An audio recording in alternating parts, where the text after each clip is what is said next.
फडणवीस ने रोक ली अजीत पवार की फाइल, एनसीपी ने दी एनडीए छोड़ने की धमकी। फडणवीस की कार्यशैली के खिलाफ सहयोगियों में दिख रहा है गुस्सा। महाराष्ट्र में इस बार फडणवीस का ही दिख रहा है दबदबा। फडणवीस से नाराज दिख रहे हैं अजीत और शिंदे। महाराष्ट्र में देवेंद्र फडणवीस के आगे सहयोगी दल मुश्किल में दिख रहे हैं। ना तो एकनाथ शिंदे की चल रही है और ना ही अजीत पवार की। पहले जरूर देवेंद्र फडणवीस ने कहा था कि सीएम और डिप्टी सीएम तो सिर्फ एक पद है, सरकार हम तीनों मिलकर चलाएंगे। लेकिन अब ये साफ हो गया है कि सरकार सिर्फ देवेंद्र फडणवीस ही चला रहे हैं, बाकी के लोग तो सहयोगी की भूमिका में हैं। कोई भी बड़ा फैसला बिना फडणवीस की इजाजत के नहीं हो पा रहा है। यहां तक कि सहयोगी दल के कोटे से जो मंत्री बने हैं, उन्हें भी अपना निजी स्टाफ रखने की छूट नहीं मिली है। फडणवीस की सहमति मिलने के बाद ही वो स्टाफ रख पाए हैं। फडणवीस की मनमानी के चलते शिंदे और अजीत पवार भी दबाव में दिखाई दे रहे हैं। इसलिए अब इस गठबंधन में शामिल दलों के बीच खटास बढ़ गई है। इस बीच जब ये खबर सामने आई कि डिप्टी सीएम अजीत पवार गुट के 2 मंत्रियों की फाइलें सीएम ऑफिस ने रोक ली हैं, तो अजीत पवार की नाराजगी और ज्यादा बढ़ गई।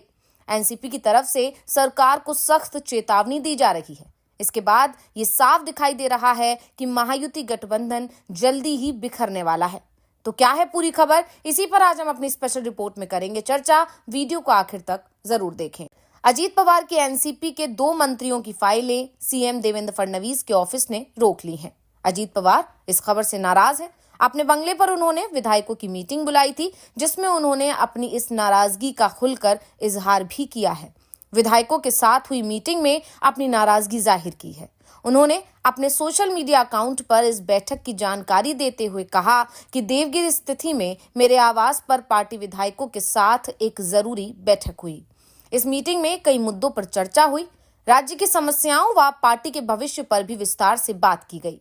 अजीत पवार ने भले ही अपनी नाराजगी को छिपाने की कोशिश की हो, लेकिन उनकी पार्टी के नेताओं ने बता दिया कि बैठक में क्या क्या बात हुई। दरअसल अजीत गुट के मंत्री हसन मुशर्रफ मेडिकल शिक्षा विभाग और बाबा साहिब पाटिल सहकारिता विभाग ने अपने विभागों को लेकर कुछ फैसले लिए थे, लेकिन सीएम देवेंद्र फडणवीस ने उसे रोक दिया।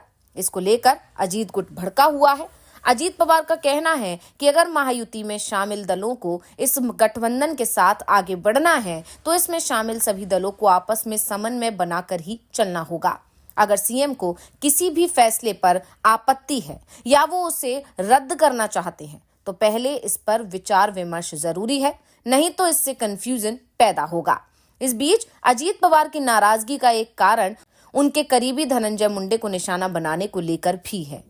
बीडी जिले के सरपंच संतोष देशमुख के मामले में मीडिया और विपक्ष के साथ ही बीजेपी के नेता भी मंत्री धनंजय मुंडे को निशाना बना रहे हैं।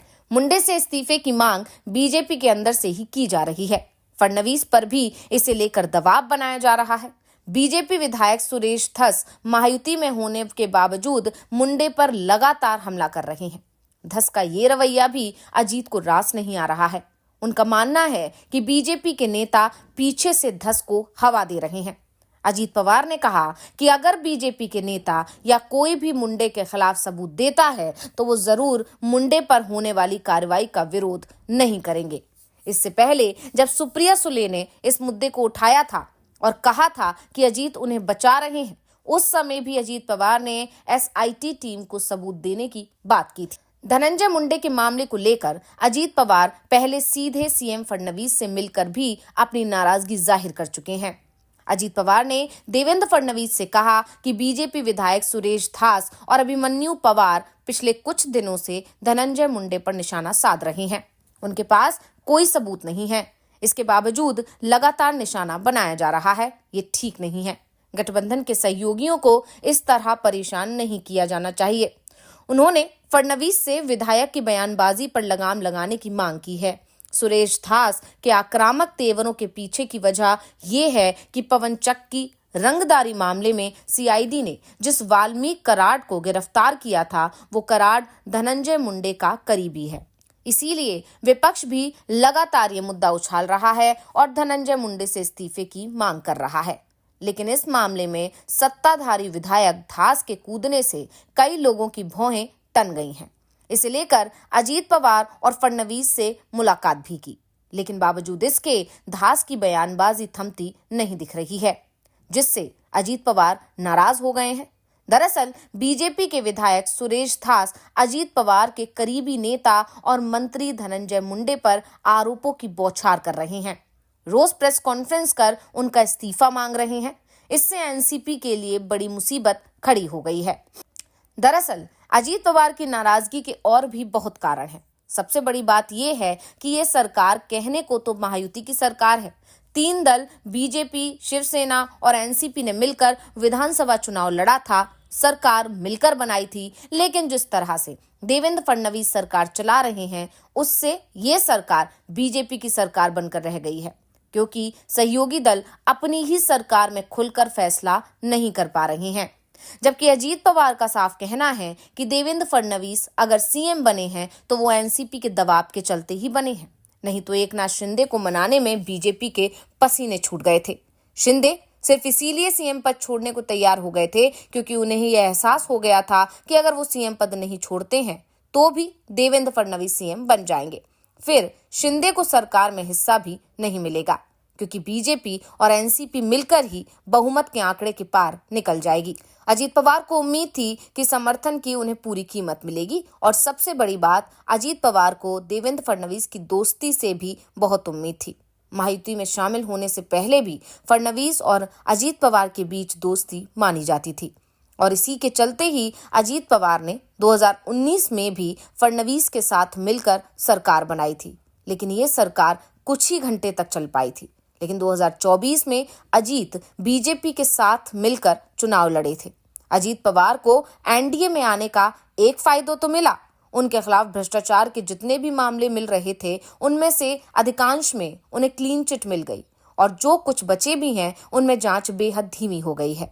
लेकिन अब जिस तरह से सरकार में वो मनमानी नहीं कर पा रहे हैं, जिस तरह से वो उद्धव ठाकरे की सरकार में फैसले ले पा रहे थे, इसके चलते उनकी नाराजगी बढ़ती दिखाई दे रही है। हाल ही में पीएम मोदी जब महाराष्ट्र पहुंचे थे तब उनके पास भी शिंदे और पवार की नाराजगी की खबर पहुंची थी, जिसे लेकर पीएम ने मिलजुल कर हर समस्या का हल करने का संदेश दिया था। लेकिन पीएम के लौटते ही एक बार फिर महायुति गठबंधन में खटपट शुरू हो गई है, और इसी के बाद से कहा जा रहा है कि बीजेपी आलाकमान की टेंशन बढ़ रही है, क्योंकि बीजेपी आलाकमान को कहीं ना कहीं अब उनका ये फैसला मुश्किल में डालता नजर आ रहा है। अब जानकारों का कहना है कि कहीं देवेंद्र फडणवीस को सीएम बनाना बीजेपी को भारी ना पड़ जाए। तो रिपोर्ट आपको कैसी लगी, हमें कमेंट करके अपनी राय जरूर दीजिएगा। इसी के साथ वीडियो को लाइक करें, वीडियो को शेयर करें और चैनल को सब्सक्राइब करना ना भूलें। तो आपको हमारा ये वीडियो कैसा लगा, हमें कमेंट करके अपनी राय जरूर दीजिएगा। अगर आप ये वीडियो फेसबुक पर देख रहे हैं तो हमारे पेज को लाइक करें, और अगर आप ये वीडियो यूट्यूब पर देख रहे हैं तो हमारे चैनल को सब्सक्राइब करना ना भूलें। और देखते रहिए द धाकड़ न्यूज, और बेल आइकन दबाना ना भूलें।